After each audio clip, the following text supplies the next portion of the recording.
And as Vonnie mentioned at the top, there is a voice vote going on in the Senate. There appears to be bipartisan support. So do you get to the two-thirds support needed to pass?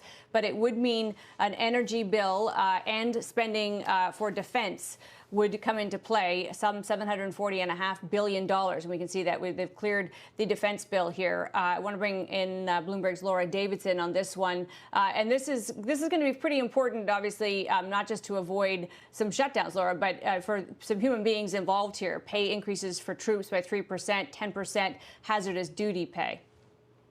Yes, yeah, this is, a bill that has passed for decades, every single year. There was some concern earlier this week that there might be a veto from President Trump. His position has not changed. He's worried about sort of an unrelated issue dealing with tech kind of communications.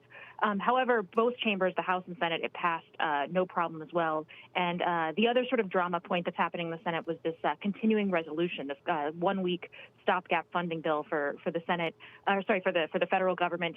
Basically, the Senate has cleared the way to pass that as well. That basically buys lawmakers another week of negotiating time to see if they can come up with some stimulus deal to attach to it when they pass a broader spending bill next week.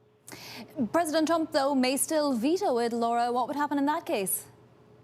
Well, so then it goes to, can they get it through chambers with the threshold, two-thirds essentially, to override the veto. Both in the House, it easily passed with far more than two-thirds of the chamber.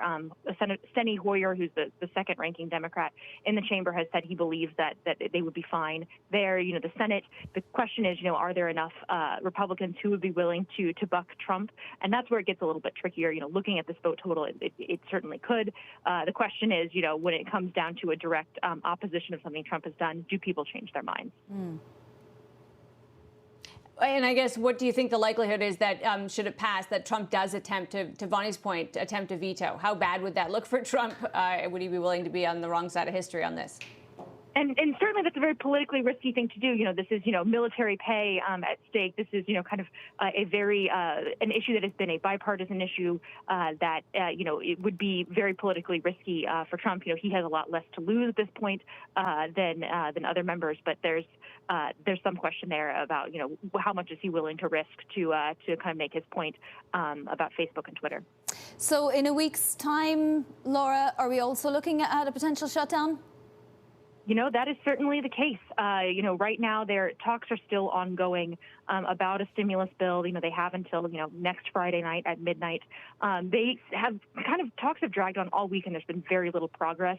Right now, kind of the mood in the Capitol is that they might have to ditch some of these items, state and local funding, as well as this legal liability shield for coronavirus lawsuits, if they're going to be able to come up with some, narrower, smaller stimulus deal by the end of the week.